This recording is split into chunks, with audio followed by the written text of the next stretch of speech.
नमस्कार, मैं जनवक्ता श्रीओम गौतम। दिल्ली चुनाव को लेकर अभी करीब 10-12 दिन का प्रचार बचा है और इसको लेकर जो दिल्ली में स्थितियां चल रही है,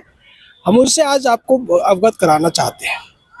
अब तक जो देखने में आ रहा है उसमें ऐसा लगता है कि फाइट नेक टू नेक चल रही है, 50-50 का मामला बनता हुआ नजर आ रहा है। एक तरफ केजरीवाल के वो तमाम प्रपंच हैं, वो झूठ है जिनके माध्यम से जनता अभी भी केजरीवाल के प्रति कुछ सहानुभूति रखे हुए है। दूसरी तरफ भारतीय जनता पार्टी ने जो लगातार 2 संकल्प पत्र जारी किए हैं, उसको देखते हुए ऐसा लगता है कि अगर भारतीय जनता पार्टी अपने इन संकल्प पत्रों में जो घोषणाएं की गई हैं उनको अगर दिल्ली की जनता तक अच्छी तरीके से पहुंचा देती है तो निश्चित मानिए कि इस बार के चुनाव में अरविंद केजरीवाल की पार्टी की बहुत बुरी हार होने जा रही है।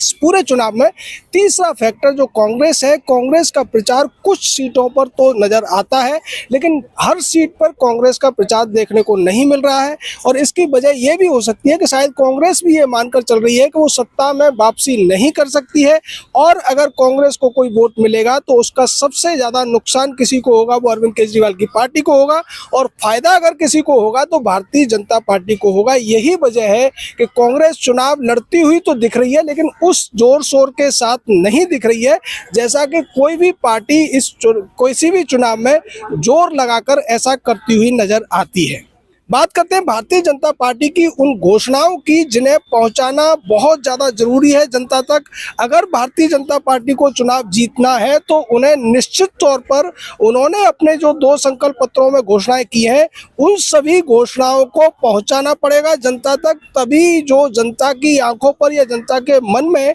एक भ्रम बैठा हुआ है केजरीवाल को लेकर या केजरीवाल की पार्टी के द्वारा मीडिया की मदद से जो भ्रम फैला दिया गया है वो सारे भ्रम टूट सकते हैं। बीजेपी ने अब तक जो घोषणाएं की हैं उनमें सबसे ज्यादा महत्वपूर्ण एक घोषणा है जिसका सीधा संबंध दिल्ली के करीब 25 से 30% वोटर के साथ है और वो घोषणा है कि जो घरेलू कामगार हैं उनको जो बीजेपी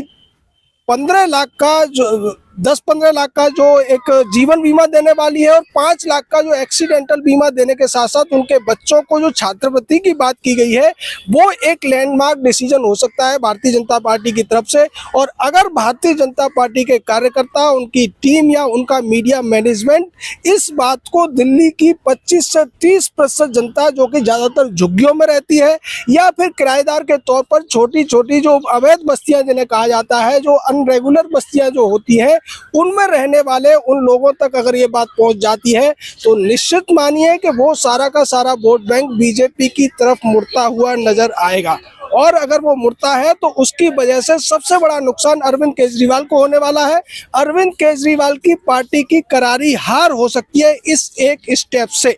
लेकिन अभी तक जो देखने में दिल्ली में आ रहा है वो ऐसा होता हुआ नजर नहीं आ रहा है। भारतीय जनता पार्टी के ज्यादातर जो कार्यकर्ता है या जो प्रचार करने वाले लोग हैं वो प्रचार का केंद्र अभी भी नरेंद्र मोदी को बनाए हुए हैं और दिल्ली के पिछले 3 विधानसभा चुनावों में ये देखने को मिला है कि नरेंद्र मोदी के नाम पर यहाँ जो वोट है वो नहीं पड़ता है।